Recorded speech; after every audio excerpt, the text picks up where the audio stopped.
আসসালামু আলাইকুম। আপনারা জেনেছেন ইতিমধ্যে যে রাইটশপ মাল্টিভেন্ডর ই-কমার্স ওয়েবসাইট ওপেন হয়েছে। আপনারা এই ই-কমার্স ওয়েবসাইটে আপনাদের পণ্যগুলো আপনারা রেখে বিক্রি করতে পারবেন। তো আজ দেখাবো কিভাবে rightshopbd.com-এ আপনারা একটি অ্যাকাউন্ট ওপেন করতে পারেন। তো প্রথমেই যে কোনো একটা ব্রাউজার ওপেন করে সেখানে rightshopbd.com লিখলে এই অ্যাড্রেসটি চলে আসবে। rightshopbd.com লিখে এন্টার দিবেন। দেওয়ার পর ওয়েবসাইটটি ওপেন হবে। ওপেন হওয়ার পরে এখানে রয়েছে, দেখতে পাচ্ছেন যে সেল ইওর প্রোডাক্ট। এখানে আগে একটা অ্যাকাউন্ট ওপেন করা রয়েছে, দেখতে পাচ্ছেন একটা অ্যাকাউন্ট ওপেন করা রয়েছে। তো এই সেল ইওর প্রোডাক্টে গেলে আমার এই অ্যাকাউন্ট ওপেন করা রয়েছে বিদায়, যার কারণেই এটা লগ ইন করা দেখাচ্ছে। আমি এটা লগ আউট করে দিই। এখন দেখেন, আমি যদি আবারও সেল ইওর প্রোডাক্টে ক্লিক করি, সেল ইওর প্রোডাক্টে ক্লিক করলে এখানে আপনার ফুল নাম লিখতে হবে। আমি লিখলাম, আমার নামটা আমি লিখলাম। এখানে একটা ইমেল অ্যাড্রেস লিখতে হবে।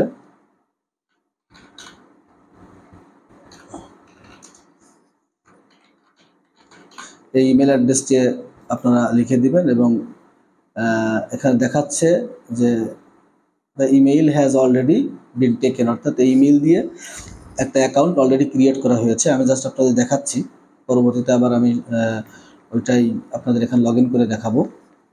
তো দেখতে পাচ্ছেন, এখন আমি আমার ফোন নাম্বারটা দিয়ে দিব। এই সেম ফোন নাম্বারটা আবার নিচে আরেক জায়গায় লাগবে, এই আই এম এ ভেন্ডর দিতে হবে। অর্থাৎ আপনি যেহেতু মাল সেল করবেন, আপনার প্রোডাক্ট সেল করবেন, সুতরাং আপনি তো একটা অ্যাকাউন্ট ওপেন করতেছেন, যার কারণে আই এম এ ভেন্ডরে ক্লিক দিয়ে এখানে আপনার শপের নাম লিখতে হবে। আমি আমার শপের নাম লিখলাম বিক্রয়পুর.com। ফোন নাম্বারটা কপি করে রাখছিলাম, এখানে আবারও দিয়ে দিলাম। এখন দেখুন, এখানে হচ্ছে দিতে হবে হচ্ছে শপ ইউআরএল। তার আগে আমার এখানে পাসওয়ার্ড দিতে হবে। পাসওয়ার্ড আমি আমার ফোন নম্বরটাই দিয়ে দিলাম, কনফার্ম পাসওয়ার্ড। আপনারা অন্য কিছু দিবেন, ফোন নম্বরটা না দেওয়ার চেষ্টা করবেন, অন্য কোনো পাসওয়ার্ড দেওয়ার চেষ্টা করবেন। তো এখানে সব ইউআরএল যখন আমি দিব, তখন সব ইউআরএলে দিব হচ্ছে আমি আমার মূল কোম্পানির যে নামটা আছে সেই নামটা আমি এখানে, বা আমার দোকানের যে নাম আছে বা আমার পেজের যে নাম আছে সেই নামটা আমি এখানে দিয়ে দিব। তো দেখতেই পাচ্ছেন এখানে চলে আসছে।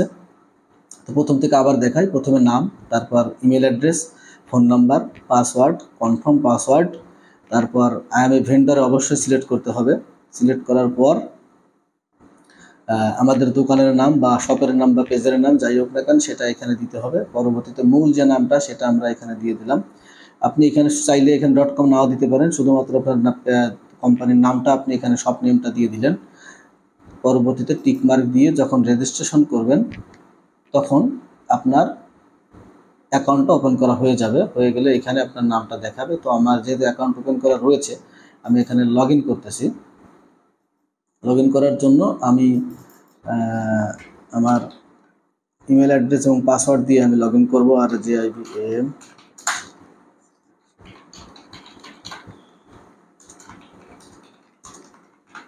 দেখুন, আমি যখন লগ ইন করবো তখন আমার অ্যাকাউন্ট এখানে লগ ইন হয়ে যাবে।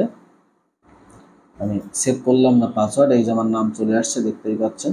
তো এই নামের উপর ক্লিক দিলে তখন আমার কিন্তু মূল ড্যাশবোর্ডটা এখানে ওপেন হলো। আমি এখনও কোনো প্রোডাক্ট পোস্ট করিনি। তো এই যে ভেন্ডর ড্যাশবোর্ড রয়েছে যেটা, এই ভেন্ডর ড্যাশবোর্ডে গেলেই আপনি বিস্তারিত এখানে বুঝতে পারবেন। দেখতেই পাচ্ছেন যে ক্রিয়েট এ নিউ প্রোডাক্ট, এই ক্রিয়েট এ নিউ প্রোডাক্টে ক্লিক দিলে সুন্দর করে আপনি প্রোডাক্টটা আপলোড দিতে পারবেন। এখানে প্রোডাক্টের নাম, ডিসক্রিপশন, এগুলো আপনারা বুঝতে পারবেন। অনেক সময় ফেসবুকে পেস্ট করেন, যাদের ওয়েবসাইট রয়েছে তারা তো জানেনই।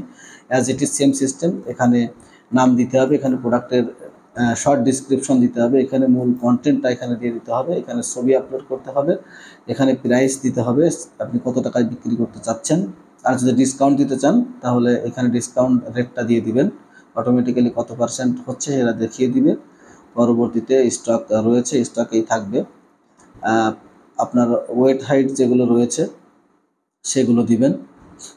পরবর্তীতে আপনারা সিলেক্ট করবেন ক্যাটাগরি, এখানে রাইটে ক্যাটাগরি রয়েছে, কোন ক্যাটাগরিতে আপনি পণ্যগুলো পোস্ট করতে চাচ্ছেন সেই ক্যাটাগরিগুলো সিলেক্ট করে দেবেন। এখানে অসংখ্য ক্যাটাগরি রয়েছে, আপনাদের পছন্দ অনুযায়ী ক্যাটাগরিগুলো এখান থেকে নিয়ে আপনারা সিলেক্ট করে পোস্ট করে এখানে সেভ দিয়ে দিলে আপনার প্রোডাক্ট পাবলিশ হয়ে যাবে।